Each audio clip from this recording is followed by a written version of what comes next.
If you are ever wondering what stepping outside of conventional medicine can look like, then you are going to definitely want to tune in to the next hour because with me, I have Ryan Sternagel of Going Integrative.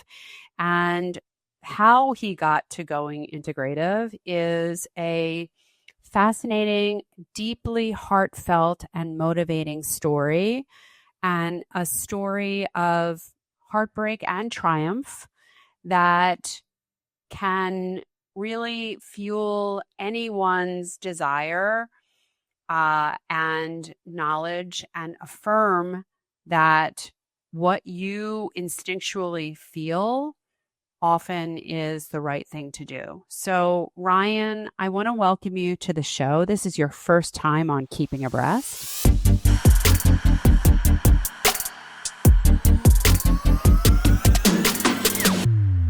Can't believe it. I can't believe it either. We've known each other for too long, Dr. Jenn. But in any event, it's true. It's your first time here. And because it's your first time here, and because I have heard your story a number of times, but my listeners have not, how did you get to be in the integrative medicine space, especially in the integrative oncology space? Speaking of the word integrative, we've got too many brands. Going Integrative is our membership community. Well, actually, our podcast will be renamed to Going Integrative when that comes back online, early 2026. Going Integrative Plus is our membership community. The Stern Method is where you can find. That's our main family brand because Sternagel is hard to spell, and we like methodizing things. I guess it's the best we could come up with at the time. It still sounds pretty good. But how did we get into everything? Yeah, my wife and I were already fairly holistically inclined 12 plus years ago. I started getting into, truth seeking or whatever you want to call that whole thing. And in that process came to find out we were being poisoned and so on and so forth, right? Fluoride in the water and whatever they're dumping out of the planes in the sky. And were you raised with that kind of mindset? No, certainly not. So what do you think made you suspicious of fluoride in the water, which we are told is the reason why children have less cavities? Yeah, I mean, how did I get into looking at all of that stuff? I was fairly agnostic to everything, high school, early college. And then one day, a buddy of mine, who's actually no longer with us, God rest his soul, but he showed me it was the Zeitgeist movie. I don't know if you ever saw that one, but yeah. And then like a flip just switched, and I became hyper fascinated with everything going on behind the curtains or whatever you want to call that, right? And it never stopped, and I became politically involved for a long time, and it was back when like the Ron Paul days and stuff like that, and it just became one, wanting to know how to not be poisoned, and two, how to make the world a better place, and all that stuff, right? It just became, but I don't know, like I said, it was a pretty overnight thing. It's kind of crazy, but in that process started to learn about all that. It's funny. It's either one or the other, right? It's like, you can get into health stuff and then start asking, why aren't we told all this stuff? And then that makes you a conspiracy theorist or quote unquote, whatever. Right. And then you can come at it from the other way. Like I did, you can start researching all this stuff, and then the health stuff kind of comes with it. And I remember listening to Dr. Group and Mike Adams and, those guys back in the day. And it was kind of my first foray into getting healthy. So Teddy, my wife, and I were both doing, trying out different diets, and were vegan for a long time and organic, and just the typical going down all the different rabbit holes, right? And and so, getting rid of EMF and living non-toxically and all that stuff. And so, I mean, compared to, I don't know, 95, 99% of the population, I think we were doing pretty good. But all all that said, yeah, Teddy was nursing Ryder, our firstborn son, about a month before his first birthday, and he was kind of bent over at the right position, and she was holding his back, and she felt a lump in his spine, just right off to the side of his spine, and that was obviously concerning. And then I don't know, like all these kind of red flags that one by one didn't really, amount to a lot of concern, but then all those stacked together, combined with he's got this lump in his back. So he had fallen off the growth chart. He was born in the, I don't know. I need to go back and look up the official numbers, but the 90 something percentile, right? And then, fast forward 11 months later, he's down. I think it was in the 20s at that point, and he wasn't crawling, could barely roll himself over. It seemed like he didn't have. He was your first? Yeah, he was our first. Yeah, and so you didn't necessarily know that these were red flags, and I mean, right? even when we did, kind of mention them to other people or doctors or whatever, we got kind of everyone develops at their own pace sort of thing, and so it's like, okay, but what else? He couldn't handle solid food. Yeah, he'd kind of gag it up every time we tried to introduce anything like that to him. And he was also constipated, which was also a new thing, probably, for the past 3 weeks. Before that, he'd been super regular, and then, he just kind of stopped pooping. And so, yeah, all these things together were like, something's going on here. Yeah. Took him to the pediatrician, who sent us. It wasn't concerned with a lump for some reason. That it just wasn't a concern. But we came home with a prescription for occupational therapy to teach him how to crawl, and speech therapy to teach him how to eat, I think it was. And that we did not follow through with that advice. And so a couple days later, went to the hospital. Guy at the hospital took an x-ray, and all he saw was that Ryder was constipated. And so we came home from that appointment with a prescription for a laxative, and he told us to come back in 6 weeks if the lump was still there, right? And yeah, I even remember him, like, we told him there was, I don't think there's much going on in his right leg, and he was trying to tickle it and couldn't get any response. And then he finally got a little kick. He's like, oh, good, okay, he does have feeling there. Yeah. And so, I mean, again, we did not wait 6 weeks to see if the lump was still there. We were back in the hospital a few days later, asking to talk to somebody else, and finally got a higher up doctor, I guess, and that doctor and the nurse, and I think by that time my wife had already kind of diagnosed him with neuroblastoma, right? Doing the Dr. Google thing, and yeah, no, we're in the oncology ward. Kids that have cancer don't look like your son does, and it's fine. But yeah, we just said, please, just we're not going anywhere until we get at least an ultrasound. Can you just give us that to humor us? And got the ultrasound. Sure enough, that showed masses. And and then an MRI got scheduled for a few days later. And even before the MRI, we kind of knew, right? And so we were just hit the ground running, started researching and ordering supplements and calling around, getting advice, and just everything we could think of. And yeah, then a few days later, when the MRI came, it was scheduled for a 45-minute MRI, and 45 minutes came and went. Hour and a half. I think it was close to 2 hours later when the doctor and the nurse came back in, and they both had tears in their eyes. And the quote I'll never forget was the lump you felt in your son's back was just the tip of the iceberg. And it turned out he had a huge tumor inside of and growing out of his spine. So like when you look at the MRI from the top down view, it was like spine tumor, and you couldn't even see the spine. It was just completely engulfed. And a couple secondary tumors, metastasis into, the primary was just intertwined with the spine, right? And then the metastases were also, the secondaries were metastasized into his hip bones. And so that's how we got into the integrative oncology world, Jen. Well, but I remember you didn't get right in because at that time they terrify you, right? And they tell you that that your only option, even though they're upfront that it's unlikely it's going to work, but their only option they give you is chemotherapy.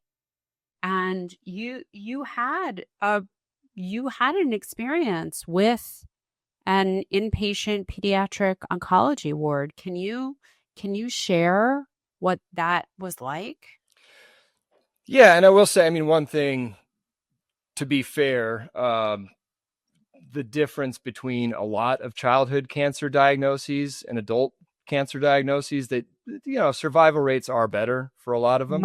Much better. Yeah, what they don't tell, I mean, they kind of brush over it, but it's all the secondary effects, right? And I think we had to sign paperwork saying, he might be sterile, he might be infertile, all this stuff. And I mean, you look at the stats on childhood cancer survivors, and it's, like 90+% of them will go on to face multiple secondary chronic illnesses, and a big percentage of those secondary chronic illnesses are life-threatening, such as secondary cancers and so on and so forth, right? So yeah, but to be fair, some of the rates are better, at least initially getting you through it, right? But that being said, they wanted to.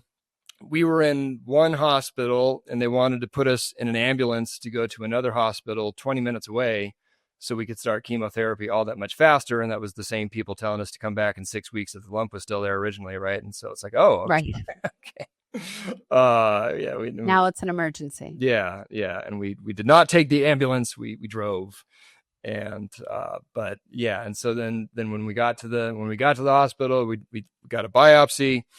They said it was going to be a port, turned out to be a Hickman line. So we had tubes sticking out of his chest because, one, we weren't, in the mindset that we're not doing chemo, no way, no how. But, we did want a second opinion. And even if we did not do chemo, then we were already, turned on to IV vitamin C and IV nutrient therapies and IPT and all these things, right? So we figured we got to get the line one way or the other. How were you already turned on to them?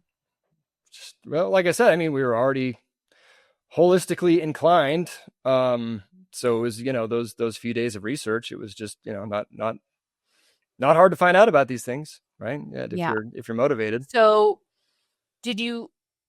when you realized what you were dealing with, is that when your research really started into integrative things associated with cancer, like adjunctive things? Yeah, it's funny actually. Part of our just health kick even before was we'd gotten super into like just watching whatever alternative holistic cancer documentaries were out there at the time. We didn't really know why, but yeah. I guess we do know why now. My wife's father had also had cancer, and so it was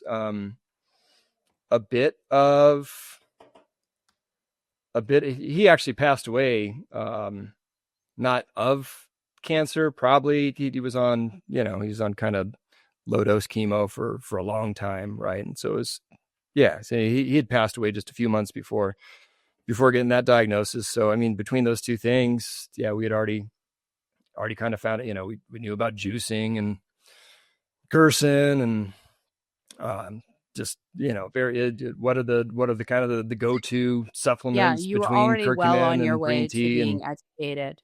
Yeah. So and so we got the diagnosis, we got the biopsy, we got the line in, and then we said, okay, thank you for those things. Now we're going to go home and get a second opinion. And that led to a huge train of doctors and nurses and social workers and everyone they could bring in, just one by one, telling us not to do it, right? And I also just, through knowing about stuff, I knew about Child Protective Services and stuff like that, and weren't sure if there was going to be a cop down in the lobby waiting for us. But we left, and went home and just started, just calling around everywhere we could think of, between different hospitals, trying to get a second opinion, and different, integrative cancer clinics and cancer coaches, and reached out to a good high school friend of mine. Turned out his family business is the Healin product, Healin 951. I'd seen him post something about it on Facebook way back when, and that memory got triggered, and called him, and he got us pointed in a million different directions and got us on that product. And I think that was, if I'm sure some people out there have tasted Healin before. It's not great tasting, to put it mildly. And that was the first thing to cross my son's lips besides breast milk. And he actually took it just fine. I think he kind of knew that he needed, that something was wrong and that this was what he needed or something like that. But so we just started going to town, right, on everything we could find out about and think of. And that only lasted a couple days, though, because I think the second night we were home, Ryder was in bed with us, and my wife woke up to him with 100 something, very, very high fever. And he started puking all over the place, and we didn't know what was going on, other than our son had just been diagnosed with stage 4 cancer, and now it looks like he's going to die right here. And so is, that hospital that it just taken so much fortitude to leave. It's 90 miles on the freeway in the middle of the night, back to that hospital. And turned out that the line that they got placed, he was septic with staph. There was a bloodstream staph infection. And at that point we were inpatient in the hospital with, IV antibiotics and all of our, whatever hope we had of going to Mexico or Germany or anything like that, that was all out the window. And we knew we knew we did need to do something about that tumor quick, because, a lot of folks know that they make it sound like an emergency when it's really not. But in this case, it really was. Yeah. Those kids, some of these kids, when they don't get it caught in time, they can get paralyzed, this sort of thing, just from the tumor in the spine. So we did consent to a round of chemo. That was also interesting, because even before, when we decided that we wanted to do the chemo, we wanted to pump them full as much nutrition and supplements as we could. And so we wanted a feeding tube, which most kids with cancer get a feeding tube. But when we asked for that, like, no, that's just for when they get sick. And we're like, well, we don't want them to get sick. So we want the feeding tube now, so we can give them a lot of good stuff. And that was like a half a day argument, right? And we finally won that. And so we had a juicer in the hospital room, right? And the family bringing us coolers of produce, and just making whatever juice / supplement concoctions we could to just try to protect him as much as we could and build a system up and all that stuff. And so within I don't know, a couple days, he went from having been a breastfed only child to all of a sudden getting Healin, and then getting all these juice and supplements pumped into him, and then chemotherapy, right? So it was an interesting few days there. And we did the chemotherapy, cleared the infection, went home, thought we were back to, okay, what do we do now? And then that's when Child Protective Services showed up, and it said, heard you weren't complying with the hospital, but sounds like you are now. So as long as you keep complying, then we won't take your kid from you. Yeah. And so it's really astounding, isn't it? Yeah. That, the parent that's trying to protect the kid and promote their health and all of that comes into question. But the parent that is, formula from day one, and I'm obviously not referring to people who don't have any other choice, but for the people that have a choice and are formula from day one, and their kids are raised on junk food, like, there's no issues there, right? Child Protective Services isn't knocking on any of their doors. No, let alone, it's like, I would love to ask a CPS agent, like, how many crack houses or meth houses have you come busting down the door with, kids with fleas all over them and neglected and all that stuff, versus parents trying to do the right thing as they see it for their child, right? Yeah. So yeah. So I mean, obviously the story has a beautiful ending. It does. Yeah, and it does. Thank God he's well. Yeah, I always leave people hanging too long there when I tell them the story in person. But no. So I mean, at that point, it became a like negotiation with the hospital, and I was like, okay, well, how many rounds are you trying to give them? What metrics are you looking for at the end of that? And they said it was going to be 4 rounds. And I said, well, what are you looking for in those 4 rounds? They gave us some, reduction in tumor size and, other marker counts and stuff like that. And I said, well, what if we can get there in 2? And they said, that's impossible. But, if it will humor you, then we'll give you a scan after 2 rounds. And got to the 2 rounds, and and then we kept doing all the things, right. And found, stumbled our way into one of the best naturopathic oncologists in the country / world office, because we were looking for IV vitamin C, and it turned out that was Dr. Paul Anderson, who's like right under God in the naturopathic oncology world. We didn't know that at the time. I just knew that I could go in there with all of my questions, researching the most far-flung integrative cancer stuff or alternative cancer stuff, and he'd have a well thought out answer to all of it, like he was just studying this matter this morning, right? And but yeah, we were getting IV vitamin C / DMSO, and continuing to do all the juicing and the supplements, and turning our home into a little mini healing clinic, and ordering all the devices that we could, and just we're fundraising and all that stuff, right? And so got to the second round and blew everything that they said out of the water in terms of what they were looking for. And they, at that point, it was like, no, we never said that, or the story kind of changed, and you're going to have to do the 4 rounds. And so then we were coming up on round number 4, and we said, all right, so we're coming up on number 4. It's going to be over after this, right? And then so it's like, whoa, who said anything about 4 rounds? It's going to be 8, and we need to start talking about radiation, all this stuff, right? And on the way home from that appointment, my wife just looked at me in the car and said, should we just move to Utah? And I said yes. And under 2 weeks later, we were gone. And the reasoning for Utah was, I mean, I don't know. It's kind of it's both natural health friendly and high on the personal liberty scale. Whereas, not a lot of states meet both of those criteria.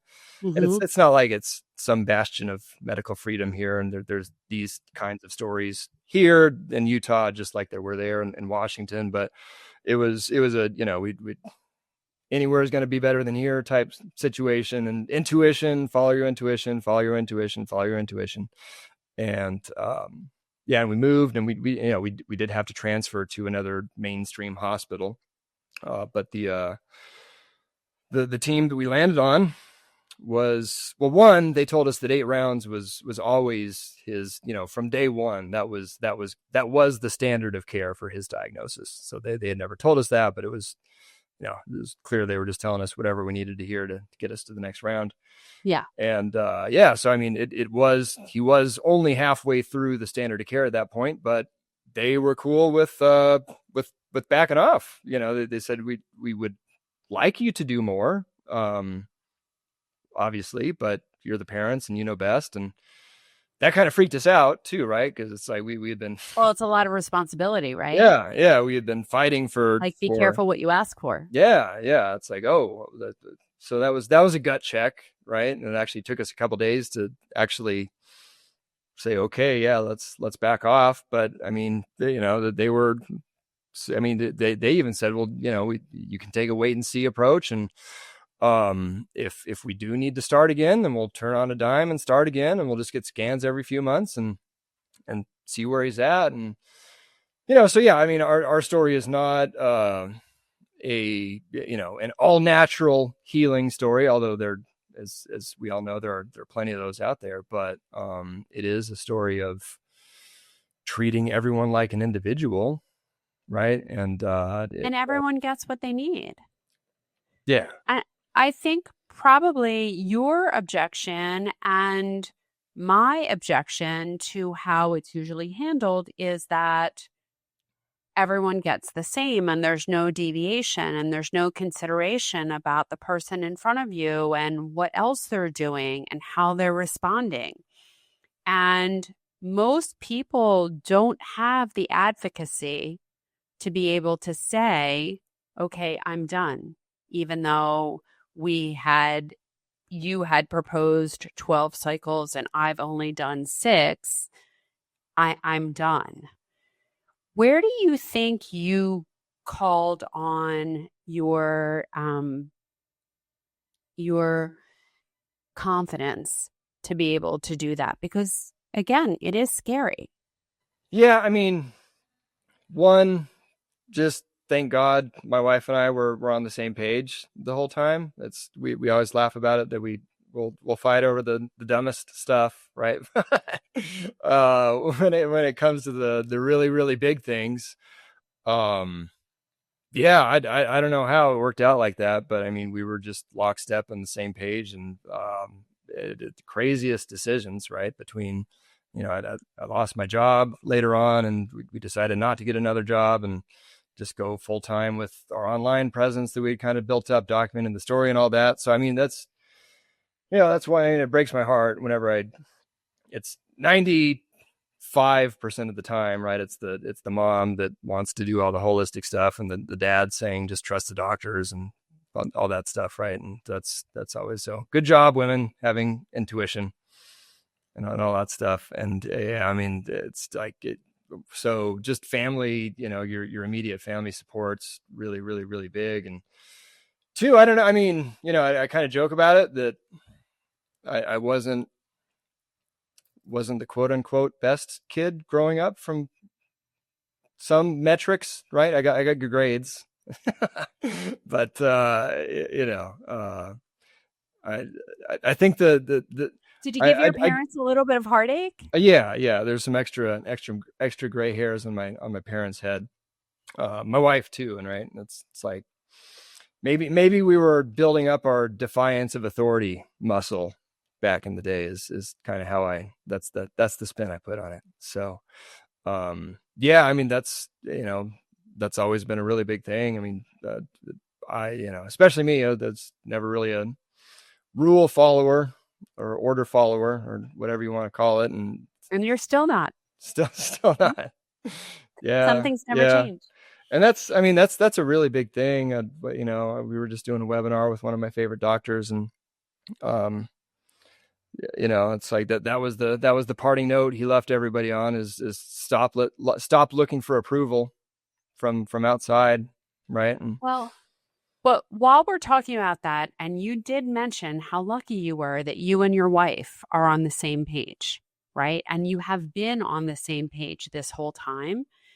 I think that is one of the biggest obstacles that people face, is that they may want to go in one particular direction or the other, but their spouse isn't on the same page as they are. Their friends aren't on the same page as they are. Their parents, their children, they're not on the same page as they are. And it's very hard to make that decision and feel confident enough to step outside of your circle. How do you advise people who are in these positions where they want something different and are experiencing a lot of external pressure? Are you ready for a breast cancer screening revolution? Well, I'm thrilled to introduce to you a breast cancer screening tool that I have only recently learned about, but I have universally adopted. This is the ARIA test. This groundbreaking at-home breast cancer screening test is one that I believe will completely change the game. So imagine a screening test that's as simple as shedding a tear, because that's ARIA. It's a non-invasive, convenient, and perfect for all bodies and all breasts. Dense breasts, implants, no problem. ARIA makes it clear for everyone, even women as young as 30. ARIA is backed by over a decade of clinical trials, thousands of samples, and it's developed alongside top breast health experts. Here's how it works. You collect a tear sample at home, and then ARIA then analyzes it for protein biomarkers that can signal early breast cancer. And the best part, you get a consultation with a breast health specialist to review your results. Now, ARIA isn't replacing breast imaging. I am using it alongside QT. It's complementing it and giving you a fuller picture of your breast health. Knowledge is power, and ARIA is putting that power back in your hands. It's time to take control of your breast health, and ARIA is another way of doing it. Go to aria.care, AURIA.care, and use my code DrJenn20 in capitals, DRJENN20, to get 20% off. Back to our show. Yeah. And I mean, again, outside of just you're the most important person in your life, you have the intuition in terms of what's best for you. I mean, no one can replace that that intuition and just knowing. I mean, just being confident in your research. And I mean, I don't know, just I mean, for people going through that, I don't know how many people have come up to me after the fact. Now it's like I was back home for a buddy's wedding a few years back, and you know, it was like a train of old friends or, you know, acquaintances that we had basically lost, right? Because we were the crazy parents taking our kids off chemo and all that. People didn't want to be associated with that. And just how many people said, you know, I thought you were crazy at the time, but you know, then my grandma got cancer and my mom got cancer, and I saw it from the inside and started looking at all this stuff myself, and just, you know, sorry for thinking that. And, you know, good job trusting your instinct and knowing what's right for you and doing what's right for you and all that. So that's one thing. I mean, the other thing is just preaching to the choir here, talking to a really great, you know, one of my favorite integrative cancer doctors, but don't just have it be all about your research, right? I mean, there's so much you can find out about and incorporate into your life. That's, you know, we always talk about the foundational things are free, right? And there's a zillion of them between, you know, sleep hygiene and circadian rhythm and positive emotional stuff and all these things, right? And, you know, that's a big list, and we can we did all of those things, right? And we can talk about that more if there's time, but so there's all that stuff, but it's also just find one of the best integrated. So not all integrative doctors or naturopathic doctors or, you know, so on and so forth are cancer specific, and you don't want a kind of a general practice naturopathic doctor when you're dealing with a cancer diagnosis. You want a cancer specific doctor. But I mean, there's, you know, it's not a long list in terms of, like, you know, the best of the best out there with decades of cancer specific experience, but it's at least 100, right? And I've got a list of 50 some odd of my favorites on our website, and you are one of them, of course, Dr. Jenn. But yeah, I mean, it's, you know, when you talk to people like yourself or people like Dr. Anderson, it becomes very clear that these guys and gals know all the things that your conventional doctor doesn't know and your friends and family don't know. And so it's, yeah, I mean, I think we've all got this authority complex built into us, right? And trust the authority and the experts. Drilled into us. Yeah. Yeah. And so, I mean, on the one hand, you got to let that go a bit, but on the other hand, it's just find a really good authority on the stuff that you're interested in, that you're, you know, the path you want to go down. And then it's not you just, you know, winging it based on listening to an interview like this, or, you know, reading blogs and looking at Instagram reels about ivermectin or, you know, whatever it is. Right. Yeah. I mean, and then that's, you know, you do all the things that it is going to help no matter what, you know, look at the radical remission, 9 factors of healing and all that stuff. Right. And just start throwing everything out there. throwing everything at it, that, get organized. That's another big thing. I think that's where the method of our brand name, the Stern method, came from. Was neither my wife nor I were, we were not inherently, we weren't little mini Dr. Jenns, and, type A, go get them type people. As I know you are, but, we had to cultivate that in ourselves. Right. And so it was like, we got super organized, and we put, we had little schedules and made routines out of everything, and, printouts on the fridge, and morning routines and afternoon routines and night routines, and Ryder doing breath work, and, when he could talk anyway, and we could teach him, like, okay, take these deep breaths, and then do these positive affirmations. And if you scroll back far enough on our Facebook page, you can find little videos of, him doing his "I am healthy, vibrant, and thriving" little chants and stuff like that. Right. And, so yeah, I mean, we were doing all that stuff, combined with working with people with decades of experience for that one, just positive reaffirmation that, no, you're not crazy. Here's somebody that can tell you all about cellular pathways and, possible potential drug / natural stuff interactions. And okay, it's not as big of a deal as they're telling you no to everything, but it's really no to this, small handful of things. And here's the things that can help chemo work better, and,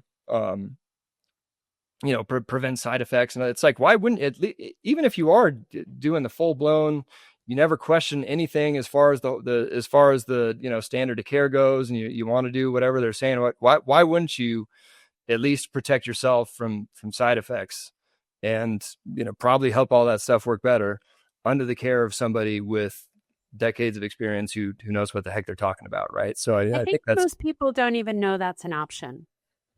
I really do think that that's the case, that they don't even, first of all, I think they think it's all or nothing, right? Like, you're either all in on the conventional side or all in on the integrative side, and never the two shall meet.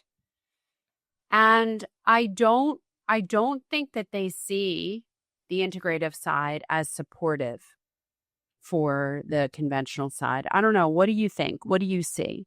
Yeah. It's really sad. I mean, we had a friend, a few years into the journey, a young man who got diagnosed, and, he was all into wanting to hear what we had to say at first. And then somehow it became, I'll do all that stuff after I get through the treatment. Mm-hmm. Right. And, and I'm sure friends and family had a lot to do with that. And, but I hear it all the time. I just got a text message from somebody, like, wanting me to talk to them. And then it was, no, never mind. I'm just going to go, complete. So yeah, it is. I mean, I think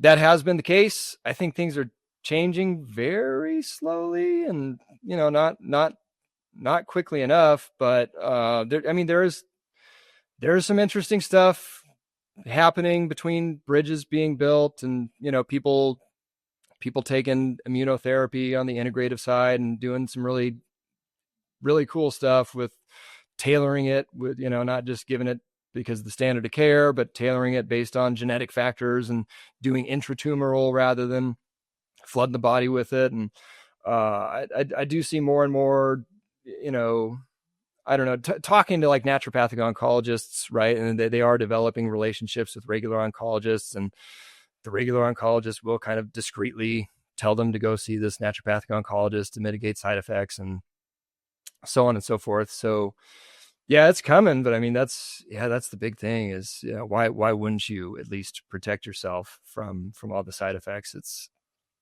I don't know. Yeah. Well, yeah. And again, I think just knowing that it doesn't have to be all or nothing, right? Yeah. And even people, the answer is somewhere in the middle. Yeah. And I mean, that there's, I've never been, our story is not a radically, like we said, all natural one or something like that. But, going back to, he was halfway through the standard of care, and he probably, in all my years of research, it's to finish the story. He was 1 when we got that diagnosis, right? 11 days before his first birthday, and spent my 29th birthday, and my birthday's right before his. So spent both of our birthdays in the children's oncology ward. And yeah, but now he's 12 and a half and living his best life. And the doctors had also told us that even if he survived the cancer, he'd probably never walk because of all the nerve damage. And now we live in Park City, which is a ski town, and he's living the Park City kids dream, and skiing in the winter and mountain biking in the summer and doing jujitsu year round and all that stuff. Right. I forget where I was. What was the original question there, Dr. Jenn? It's okay. I want to talk about, obviously, this whole experience with Ryder.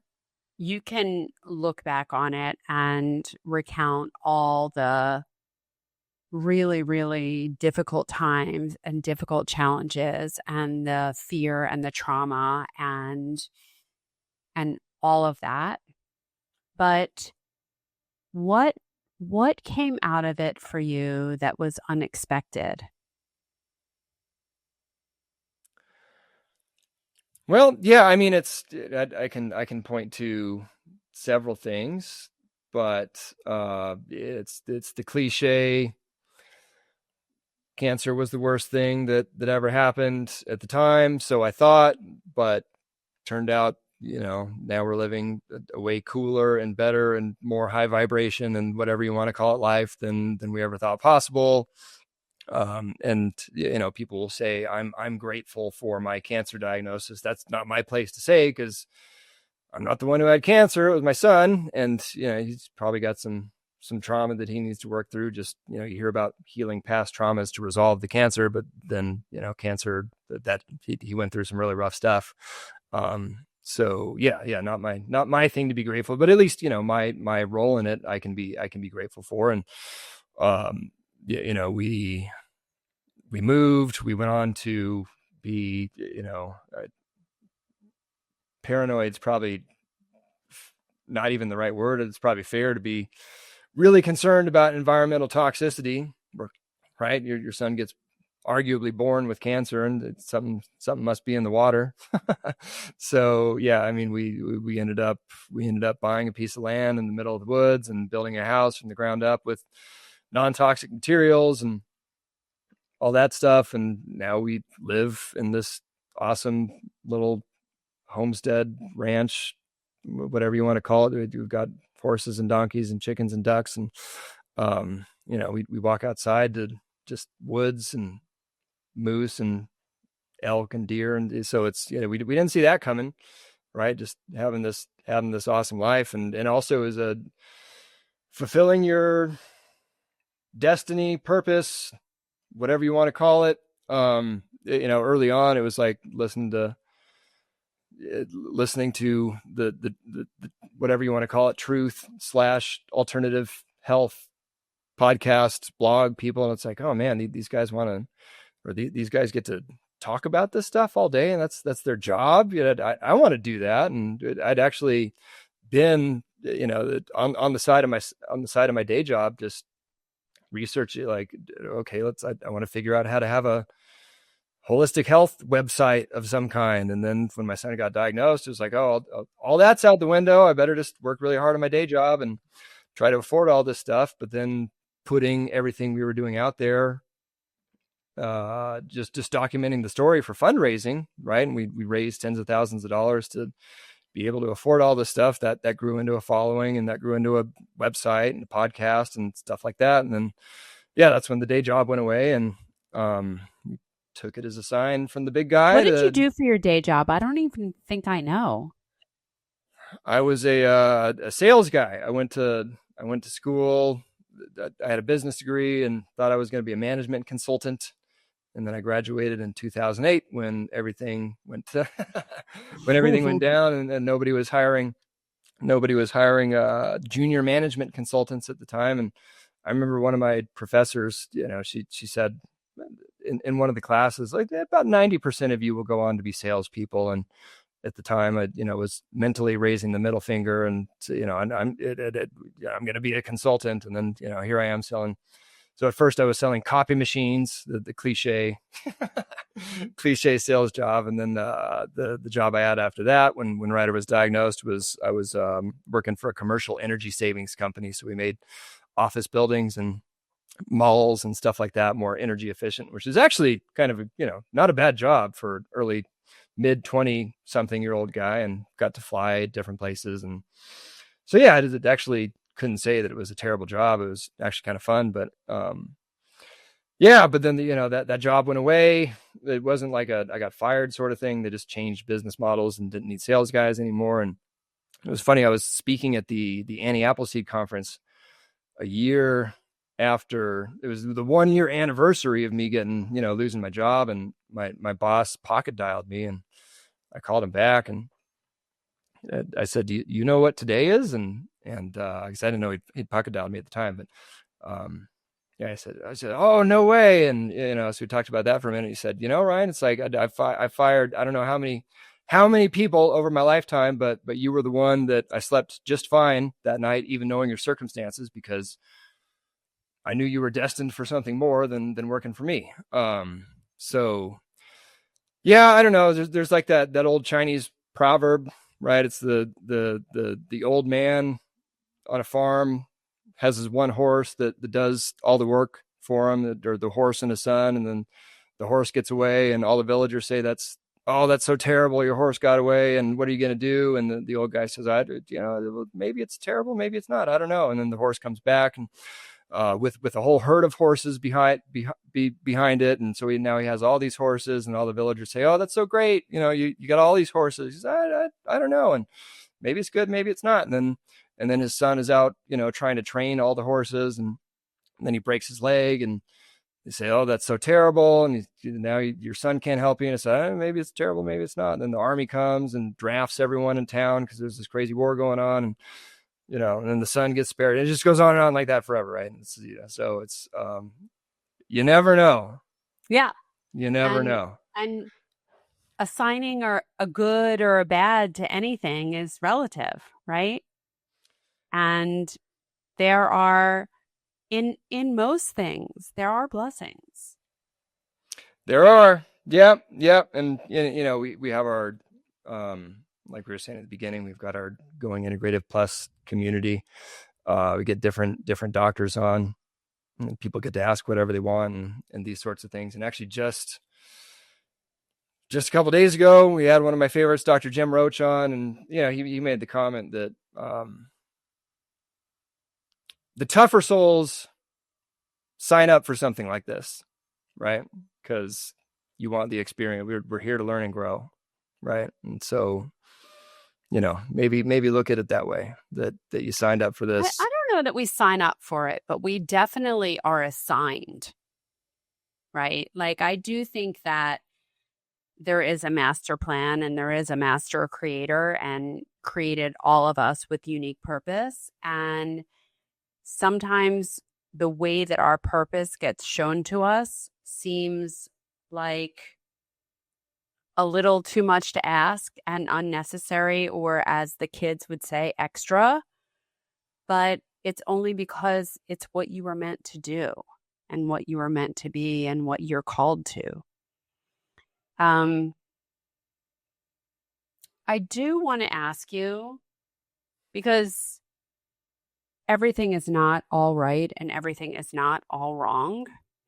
Do you think there is something in particular, or some things in the integrative side, that we are getting wrong with regard to cancer? Some things in the integrative side that we are getting wrong when it... I know we're getting a lot of things wrong on the conventional side. But do you think that conversely, there are things that we're getting wrong on the integrative side? I mean, I would say, I think it's a bit of a problem on the conventional side, but not so much, because they've got their dogmatic, this is the standard of care and this is what you do and blah, blah, blah. But I think on the integrative side, the shiny new thing is like, I mean, one, it's good that cancer, cancer keeps evolving, right? And it gets crazier and crazier and more complex. And, cancer in the 2020s is not the same animal that it was in the 1920s, where you could just drink some Essiac tea or, right. eat some cottage cheese and flax oil and it would go away. Right. I mean, those are still, it's like, those, I put that in like the kind of might as well list now. I mean, just pack as much healing into your day as you can. But won't hurt. Yeah, could help. It's going to help to some degree, but yeah, I mean, it's just there's so many choices and new things to come out and so on and so forth that, I mean, I think I mentioned Ivermectin offhand because now Joe Rogan has talked about it, right? So it's everybody comes in with their, it's like they going back to work with an integrative cancer doctor with decades of experience. I hear that with all of them, right? Is that, patients already come in with their ivermectin and fenbendazole and blah, blah, blah. And that's, it's not saying that stuff's not good. And it's actually, there's some pretty interesting anecdotal / research you can find on PubMed and stuff like that. But it's, that silver bullet mentality, that's the conventional. I mean, that is the conventional thing, right? Is just do the chemo and everything's going to be fine. But, I see us, not so much the doctors with decades of experience, right? But people just, knowing that they want to, take the integrative route, they still get fixated on, it's this one miracle supplement I heard about, or this one miracle treatment I heard about, or I'm just going to I'm going to spend all of my money on, 3 weeks in Mexico and I'm going to be cured.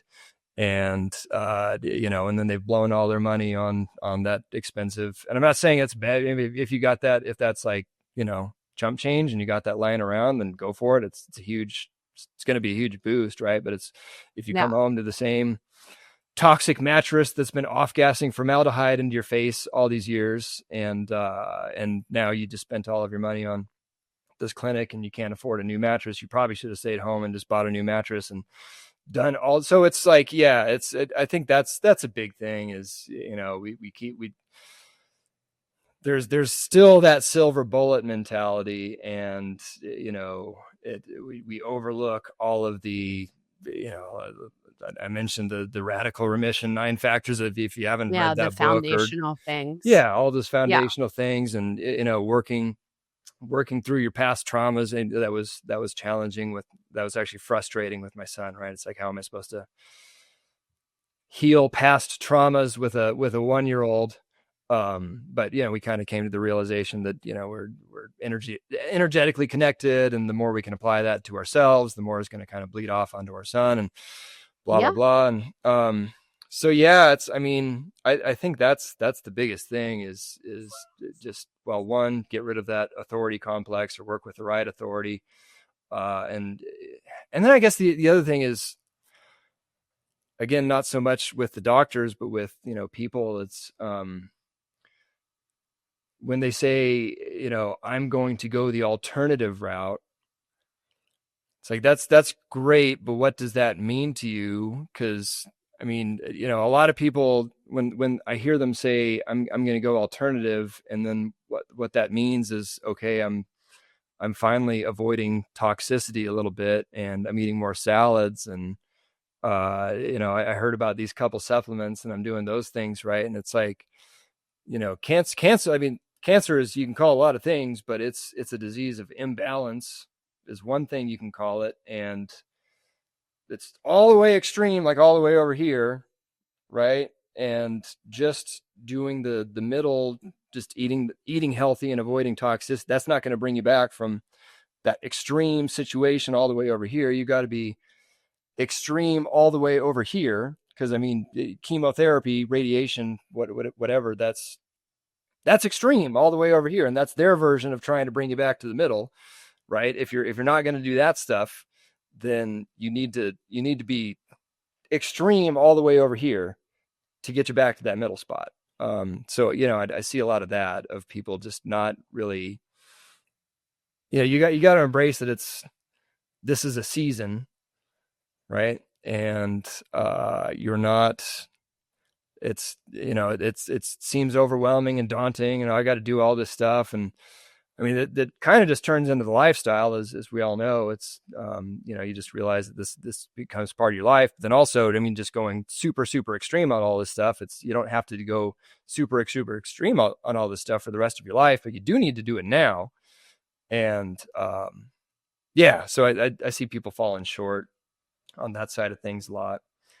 And and then I do agree with you that there is no silver bullet, and we shouldn't, in the integrative space, behave in, a natural way that is comparable to the conventional way, right? Like, just the same way that I don't think integrative doctors should substitute supplements in for where pharmaceuticals are in the conventional space, right? Like, it's not an even switch. But there are a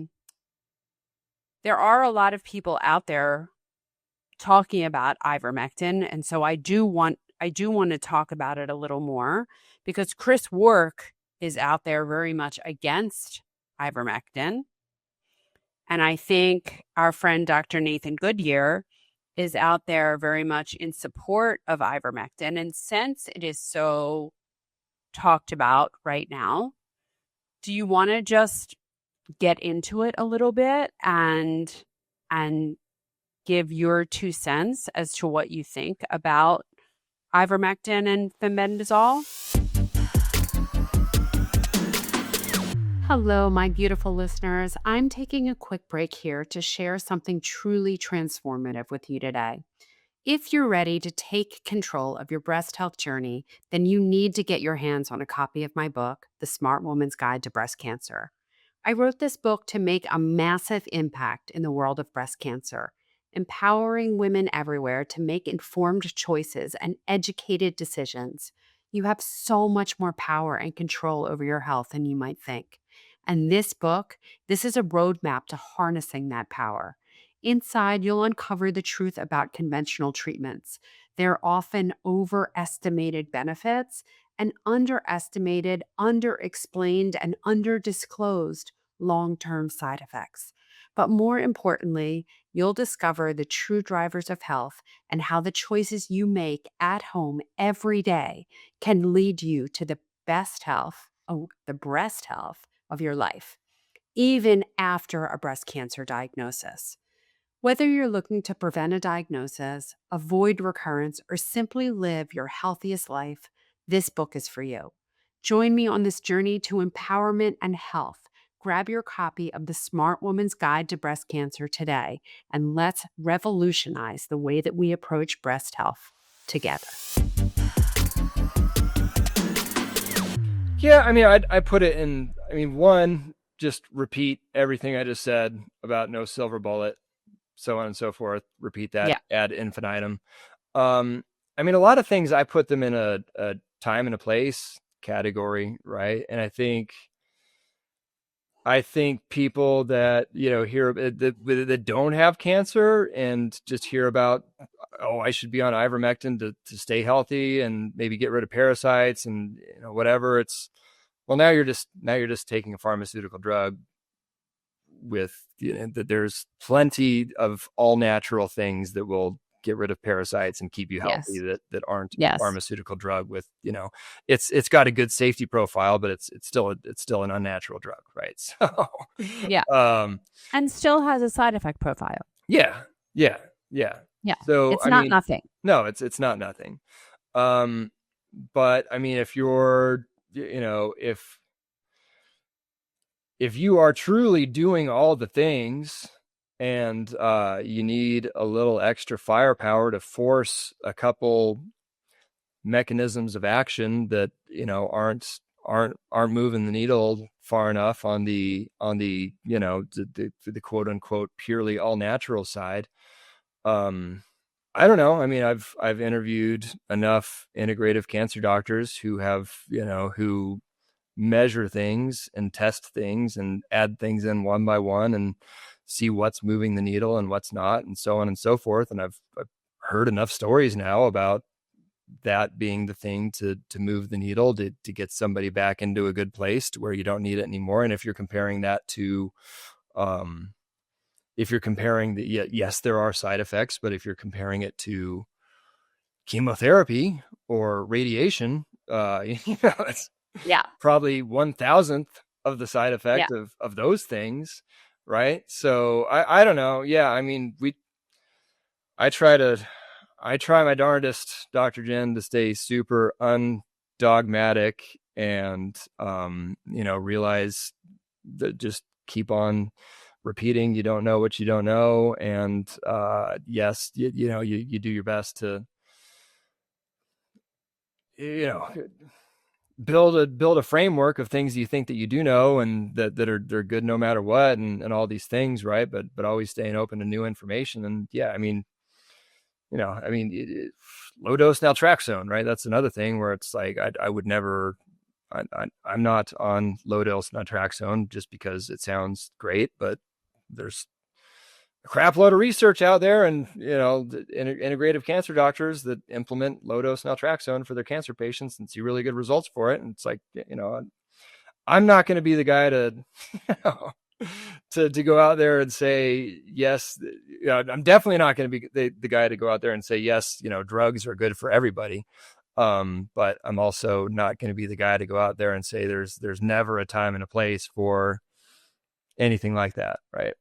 We've talked about those foundational things, right? The things that are essentially free, that are probably the most important thing for everyone, which is, eating a whole food diet and eating in the way that is right for you, and a degree of fasting so that you're not constantly digesting, and prioritizing sleep and drinking clean water and minimizing your toxic exposure and minimizing your EMF and moving your body, being in nature, healing past trauma. Like we've talked about these things. And the integrative medicine world and in the integrative oncology world, we are often accused of only being able to access them if you are wealthy.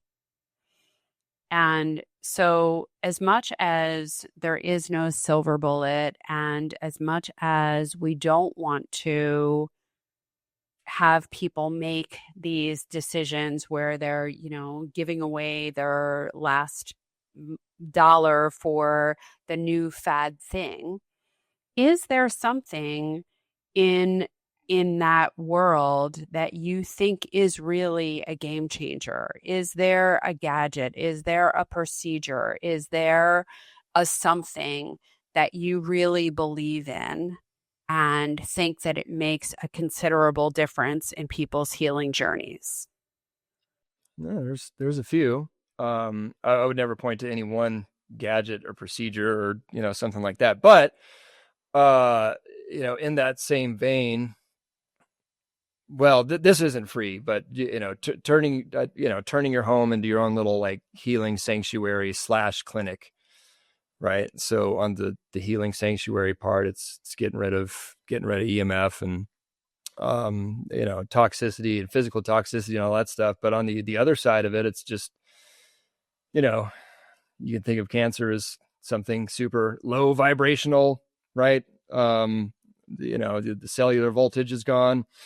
So what do you do on the flip side of that is, the old as within, so without, as without, so within saying, and it's just fill your environment with as much kind of high vibrational goodness as you can. Get a bunch of house plants, but get a speaker and, play healing frequency music or, classical music or opera music, or just fill your life. Get some art that makes you happy. You don't need to like go to an art gallery, but just get a print of something that makes you happy, and just that makes you happy. Yeah, it makes you smile. Open your windows, right? Let the air in. Just fill your bring nature inside as much as you can, maybe get a little water feature that actually adds negative ions to the environment, and blah, blah, blah. Right? Just get, fill your life with as much beauty as you can. And then, on the other side, it's as far as gadgets go. I mean, I would never say there's one gadget that will do it all, but we are a big fan of healing gear, right? Devices. And people look at our collection now and they say, well, I could never afford that. And we say, neither could we, all on day one, but we just kept getting different things and adding to our healing gear, arsenal, rotation, whatever you want to call it. And, the devices we got 10 years ago, we still have them today. And it's still part of the rider's just healing routine between sauna and ozone and PEMF and hydrogen / Brown's gas. And there's a debate on whether hydrogen or Brown's gas is best. I like Brown's gas, but either one's great. Light therapy. So that's, that's the expensive stuff, right? That does take fundraising. And, but it's like, I always say, like, if you're choosing between, paying $100 a session for something like this at a clinic or something like that has some of these devices, or putting these things on a payment plan, which is that didn't exist 11 years ago when we were going through it, right? Yet we had to fundraise the entire amount and then buy this one thing and then fundraise another entire amount and or play the, how many credit cards can we open before they catch on to us? And so we're still paying off some of that debt, but yeah, just the ability to put these things on payment plans now is way easier than it's ever been. So yeah, that's, that's not free, but it's also, just maximizing what you can do at home. But I mean, I don't know, you listed off a lot of them there, Dr. Jenn, but it's cliche, but deserves to be repeated 1,000 times that the mind is the most important factor above any different supplement or chemotherapy or PEMF device or whatever it is you get. I mean, that's all well and good, but if it's what did Jesus say about going onto fertile soil? It's it's that there's that, right? But I don't know. I'm Jewish. Yeah, well, he was Jewish too, right? So yeah, but I don't do a lot of Jesus quotes. Yeah, but I mean, so not that there's anything wrong with them. That wasn't even the exact right one, though, because the fertile soil is like everything. That's all the things, right? But just the power of the mind itself. I mean, the number one determinant of how long you will live is how long you think you will live. And the story that you tell yourself matters. And we know from the work of Dr. Joe Dispenza that what your mind thinks is what materializes. And it can absolutely, in what is near an instant, change your metabolism, change your inflammation, change your chemical status and your chemical health. And so, this isn't like woo-woo. This is real science that's been demonstrated in a lab. Time and time again. Yeah. I mean, there was one they did, it was, so we've heard about the Emoto work of Dr. Emoto of projecting different thoughts and sounds and blah, blah, blah underwater, and then freezing those crystals, or freezing the water and then photographing the crystals. And, what do you know, the I love you water gets, the beautiful designs, and the I hate you water gets the ugly designs and all this stuff. Right. And then you think, well, that's cool for water, but then, we're made of water. So we, probably want that water inside. But then even there's the water thing, but then there's also like cells. They've done experiments where they'll put a petri dish of cells. Yeah. They'll take 2 petri dishes of cells. Right. And then a monotone speaker just recording saying, I love you, I love you, I love you to this one group of cells, and then monotone, not even a human, consciousness, right? But then a speaker saying, I hate you, I hate you, I hate you to the other group of cells. And what do you know? Like, they started photographing those cells over the time, and the I love you cells got bigger and brighter and more luminous and radiant, and the I hate you cells got, kind of started looking deformed, and it got less and less, you could see less biophotonic activity coming out of them and all this stuff. Right. So it's, I mean, that's, you can get esoteric with it, or you can get just scientific with it like that. Right. And it's okay. I want the high vibration cells. Yeah. Right. And so, I mean, that's a huge part of just, like, I hate the word hack, but, I don't know, going back to like routines and stuff like that. The best thing I've found to do for that is just incorporate as many positive triggers as you can into your life. Yeah. Right. It's like we're negatively triggered by all these things. And that's part of it too, right? Is every time you do get, feel your blood pressure rising or anxiety or whatever it is, or anger, just train yourself to take a step back, take a few deep breaths, analyze the situation. What is it that I'm, really looking for in this situation? What's the next best logical thing to do from here, and proceed forth and all that. But then, just building in as many positive, and you can train yourself to just have that be whatever you want. Right. It's like every time you step through a doorway, take, straighten your shoulders, take a few deep breaths, put a smile. I mean, they teach that in like, charisma training and stuff like that too. Right. But they're going to apply here. It's just every time you see your dog, smile, and go tell your dog you love it. Anytime you're waiting, like, I like the waiting one, like anytime you're waiting in line or just waiting for a pot of water to boil, or, your glass of water to fill up, or whatever it is, right? It's just anytime you're waiting for anything, just have that be a trigger, right? Instead of being annoyed that you're sitting in traffic, just have that, like, okay, I'm waiting. What do I do now? I'm going to take some deep breaths. I'm going to do a vibration check. What level am I vibrating at? Can I instantly raise myself up a few notches on the vibration scale? And I think about a few things I'm grateful for right now in this moment. For positive affirmations, right? Yeah.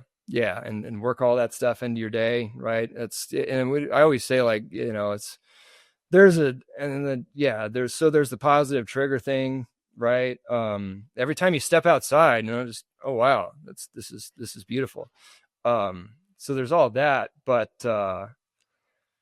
and then just having some sort of consistent practice, whatever it is. There's a zillion different things that, what type of guided meditation or tapping or yoga or breath work. I mean, I'm not going to sit here and try to say that this one's better than that one, but you should, like, look into all of those, just to start exploring those things, and find the ones that really resonate with you. And it's easy to find out about something like that, and then say, I understand that conceptually, that it's a good idea, and I tried it a few times, and I felt better, but then life got in the way, and I stopped doing it. But it's no, you gotta, whatever that thing is, find it, and just that's an appointment with yourself that you do not miss.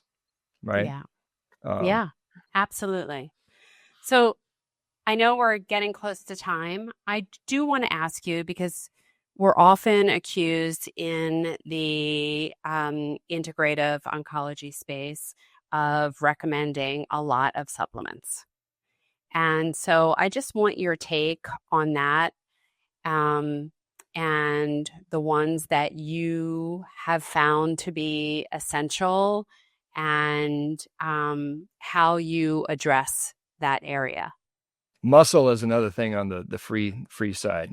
First, there's just exercise, and I mean, there's so much research on, people think of exercise when it comes to cardio and stuff like that, but yes, cardio is good, but also just building muscle. It's, even if you don't have to be a weight trainer or something like that, bodybuilder, but just doing more than you did the day before, it starts sending, what is it called? Myokines, that go out into the body, and they're basically signaling molecules that, are anti-cancer themselves. And there's so much stuff, right? We could spend the next 5 hours on all the free stuff, that does move the needle.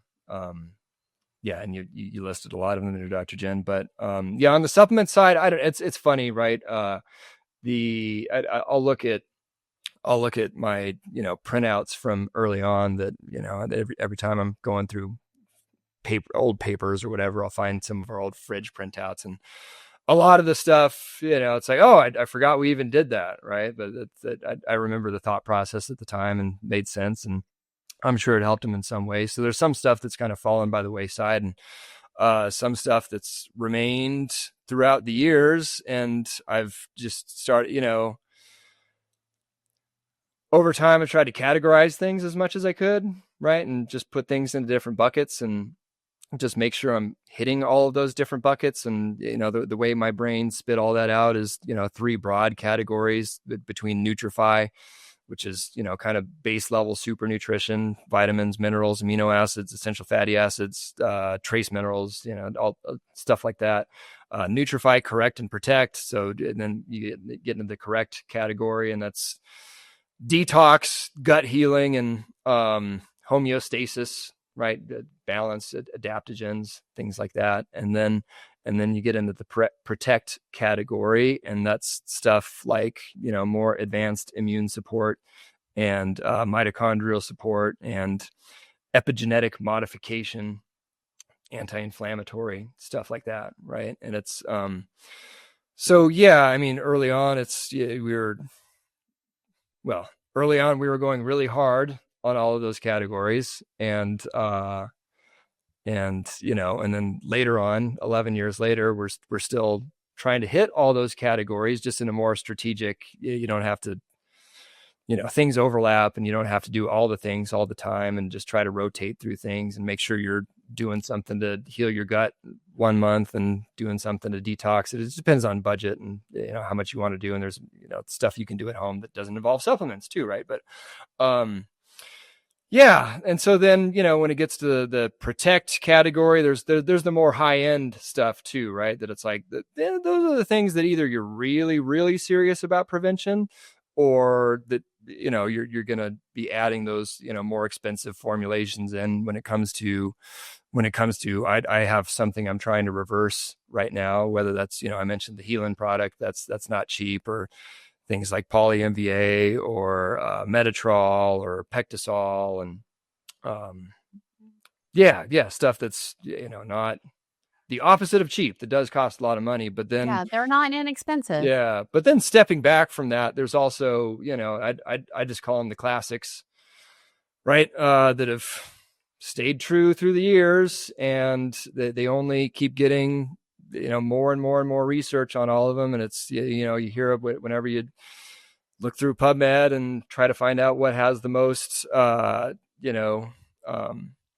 specific research to whatever, particular condition you're looking at. And, some things have a couple, because it gets overwhelming, right? It's like pretty much any plant you can look up and there's some research on it, right? But what has thousands of studies versus just, a couple of studies, right? And those are the things that have never, I mean, they're not terribly expensive, but they're not free, but they're not like those super, super high end, really targeted things, but they're just going to cover the reason that there's so much research on them is because they find out that it affects this one pathway, and then they say, okay, cool. And then let's see what happens on this pathway. And then, yeah, it affects that pathway, and okay, it's anti-inflammatory, but does it help the metabolism? And oh, cool, it does help the metabolism. And, it just goes on and on and on. Right.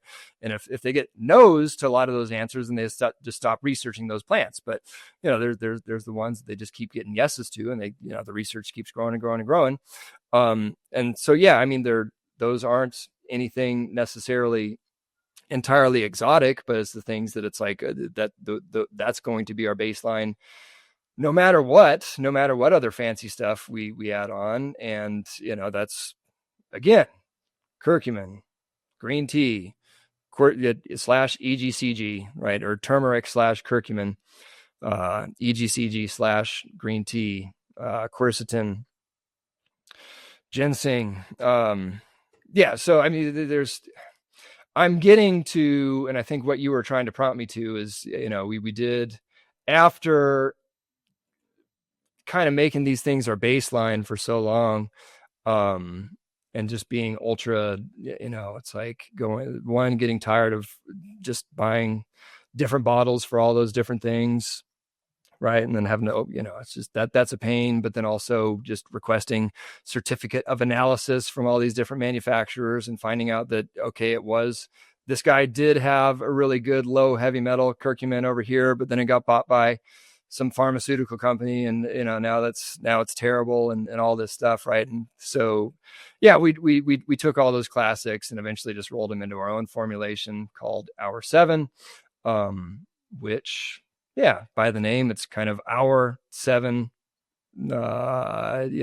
plant compounds, nutraceuticals, whatever you want to call them, that have not left our side from day one, and made to our standards, right? Which is 0 glyphosate, no heavy metal, or not no heavy metals, but ultra low heavy metals.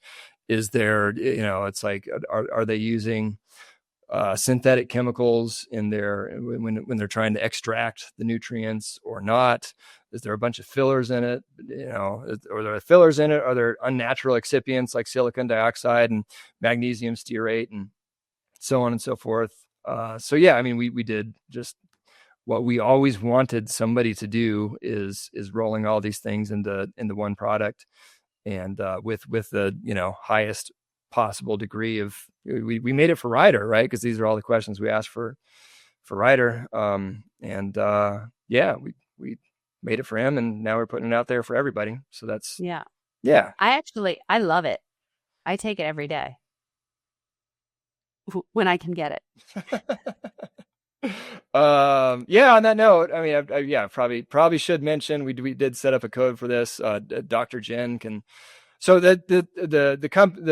the product is called Hour 7. The company we made for it's Our Health Naturally. We've got Going Integrative. We got the Stern Method. We got too many brand names floating around out there, but yeah, that's the company's Our Health Naturally. Tell us a little bit again about all the different brands and the brand names and what they do and where people should go. Yeah, so I mean, you can find everything. The Stern Method is home base. So you can find everything that, if you're looking for us on social media. We did take a bit of an extended hiatus there, but we're coming back strong next year. So give us a follow and check out some of our old stuff, and you'll find us next year with our new stuff. But yeah, so the Stern Method's where you find all that type of stuff. And then Our Health Naturally, you can find it on the Stern Method website, but also ourhealthnaturally.com is where you find the R7 product. And again, yeah, Dr. Jenn will always get folks 10% off. And to reward all of your most dedicated listeners, Dr. Jenn, for the first 2 weeks after this podcast airs, we'll do Dr. Jenn 20 for 20% off. And that's even, on top of whatever, if you buy 3 bottles, you get a discount, 6 bottles, you get a discount. So you can get extra 20% off of even those discounts. Yeah, so there's that. And then, Going Integrative. So our on again, off again podcast right now is called The Anti-Cancer Revolution. You can find it there and listen to old episodes, and then that will actually be rebranded to Going Integrative early next year as well. And then Going Integrative Plus is our member community, like I've mentioned before, where it's what we always wanted when we were going through cancer, right? It's, going back to find the best possible integrative cancer doctors with decades and decades of experience. Don't, yes, research all you can, but don't go it alone on the integrative side. And so, yeah, we get, I consider myself like integrative doctor talent scout or something like that at this point, right? You are. I keep going to, I started going to all these integrative oncology physicians conferences, kind of talking my way in there just to learn all I could for Ryder. And I just kept going. And now it's just become this kind of passion of mine, is to find the best integrative cancer doctors out there. And so we get a, you've been on the call several times, Dr. Jenn. We just get one of these people with lots and lots of experience and wisdom to share on a call. And, it's different than just an interview, because it's kind of open season Q&A, and people just get to ask, whatever they're trying to figure out, but, sorting through all this conflicting information, and, not, you can hear out both sides on the internet forever and never really come to a solid conclusion, but just, getting to ask these types of questions from the folks that have been researching, just actually seeing cancer patients day in and day out for, years and years and years, that's invaluable. Right. And then people also use, like, it's kind of cool that I like to say the one good thing that came out of the 2020 years was that telemedicine laws have relaxed. Right. And now people can see really great, because they're not everywhere. Right. There's probably not one of these really good integrative cancer doctors down the street from you, but there's many of them spread throughout the country, and now you can see one no matter where you are. And so then it becomes, who's the best for me to see. And I can say, I get that question every day, right? Like, who's the best? And all I can say is, there is no, I've got, these are all the favorites that I've curated, and you're all my favorites. And then you can, test drive them and, see who resonates with you the most, because that's who the best doctor for you is. That's exactly right. That's exactly right. Yeah. That relationship is so important, and who resonates with you, because this is a lifelong journey. Health is a lifelong journey. And it's important to have that person on your team who respects your voice, and who you have a mutual relationship of trust and understanding, and you're hearing one another. So your list is invaluable, because there are so many people looking for help in the integrative space, and it's not that easy to find. So what you've curated is so beautiful and so generous and invaluable.